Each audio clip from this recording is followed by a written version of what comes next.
Hello everyone. So recently, TMV has just announced that VFL has made its grand return for VCT Kickoff. This time, some slight rule changes, no making transfers between the weeks, and they're gonna be taking the best 3 results for each player. Now, let's get straight into it. As you can tell from my team name, I'm aiming to be better than TMV. I'm gonna lock that in. This is my goal, to be better than TMV, the guy who created this entire project. Now, I do have an approach and a plan going into this, and my plan is to, you see the top row here of all the role players, we're gonna lock in someone good for that, on that row. We're just gonna lock in some good players up there, then we're gonna lock in some mid-level players in the wildcard slots, and then we're gonna fill in kind of like that last row here with some kind of more budget-friendly players. There's some good players out there for quite value, like a valuable pickup. So not too worried about that. So let's just start. And with how the format is, and you not being able to make transfers, I think it's very important to have a big duelist player. And I'm gonna pick something as my big hitter. I think can't really go wrong with something. I think Paper X, with the new addition of Envy, they're just gonna be even stronger than before. Although that does mean that maybe something, more firepower from Envy means less time for him to shine. But honestly, you don't get points just from individual performance. You get points for winning as well. So, I don't think something will have any stinkers per se. But I think he definitely has that opportunity to frag out a lot more compared to maybe someone like Jing in this duelist role. Think Jing, with a lot of race maps kind of out of the pool now, I think you're only looking at really bind. And they do kind of play on Pearl, and maybe like you can play on Haven. I mean, he plays that Phoenix on Haven, right, in the off-season comp that we've seen. I don't know. I still think they're gonna be strong. Like Jing is still gonna be a very good player. Don't get me wrong. I just believe that something would be able to have more moments to shine and have more like positions to carry the game from that Perma Yoru that he's been playing.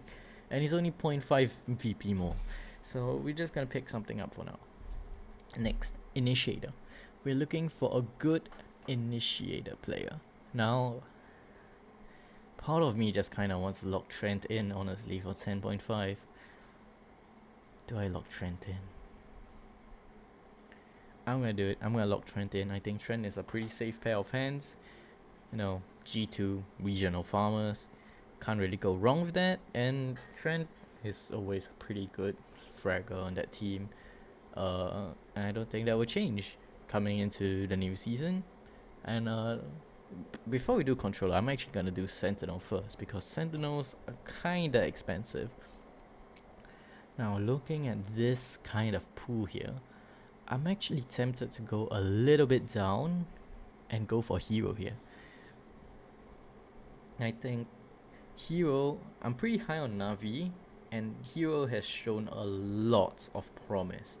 Obviously, we all know that Navi, last stage 2 playoffs, Rooksig was kind of going crazy, but Hero was kind of right there with him, and I think it's pretty hard for Rooksig to become, that level of best player in the world. Not saying that he can't, but, I would expect a slight dip in form, maybe not the world beater form, and actually think that Hero would have a bigger chance to shine than Rooksig. That's what I truly believe. Okay, looking at controllers now, I think looking at this pool, it's kinda hard to pass on Munchkin for 9. Like T1, they're gonna be a good team. Like I feel like Pacific is just gonna be kinda T1 Paper X dominant. Not saying that it's a bad thing or like Pacific is a bad region because of that, but I think like these two teams are like very very clearly strong. Obviously Pacific still a very very competitive region, and anything can happen. But I do think that P1 Paper X are just that slight cut above the rest of the field, and Munchkin, although picking up, still IGLing, of course, coming from Gen G, but picking up the IGL in T1, playing smokes, his fragging hasn't really dropped off really at all, and he's always been a pretty decent fragger, so I think that's a pretty safe pick, and I don't want to go too crazy and run out of money. But as I said, let's move down to the wildcards. Wildcards here, the first one that I'm kind of thinking of picking up is probably looking at Rooksig here. I did say he's going to dip in form, but I don't know. I think he's still a worthy pickup. Another shout would be maybe Digisin. I feel like EG is going to have an alright kickoff. Nothing to light the world on fire, but not bad as well. If not, we're going to be looking for some MIBR players. Second 13.5. Do we really have the resources to pick him up? If not, we're looking at Vernal for 10.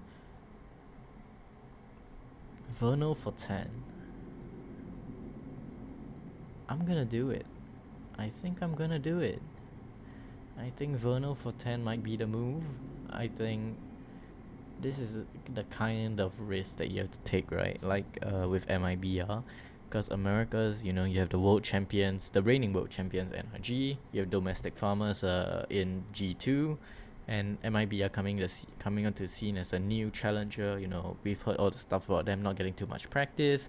And on top of that, I'm picking Vernal, who is going to be doing full-time IGL. We've seen how much he struggled with that in just stage 2. But he rebounded in champs, MIBR as a whole did. And I'm kind of believing in the vision here. I believe in Fraud and whatever he's cooking up there. And now he has help from Happy coming over from Navi as well.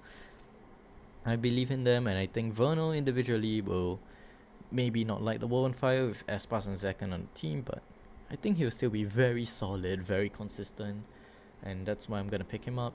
And it's kind of criminal if I don't have an MIBR player here, let's be honest here. Okay, next up, I'm kind of tempted to pick up Brock as well. Let's pick up Brock for now and see how our finances are looking. 35.5, yeah, I don't think we have the finances really to pick up too many other crazy players.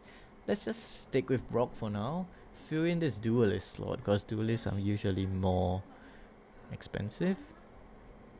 I was looking down here earlier. I see Francis for 8, and I feel like that's a very, very good pickup. I don't think Longshim are gonna be too bad, and we see Francis going crazy, just popping off as well. So yeah, I think that's a pretty good pickup.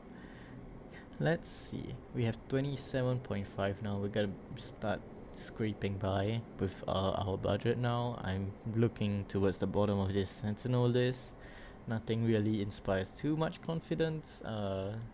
Or like something that I want to pick. I'm probably gonna just pick Xero here. I think it's a very, very safe pick. Oops, I meant to add. I think RRQ won't be too bad. Xero has been proven to be a pretty solid pair of hands coming in as well.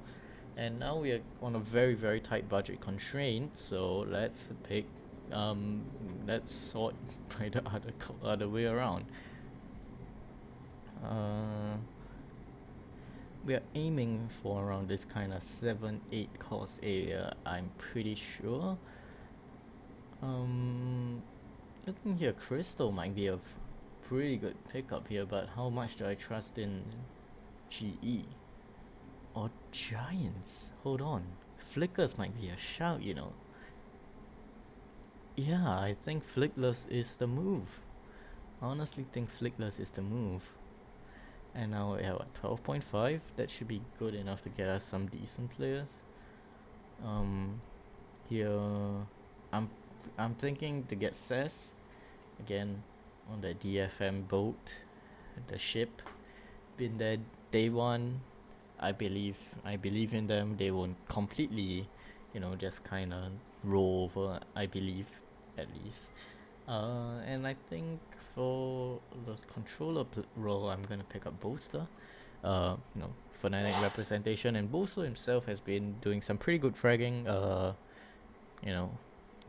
Recently, and he's making quite big steps up in his overall mechanical gameplay. So, pretty good. I'm gonna lock it in, save all changes.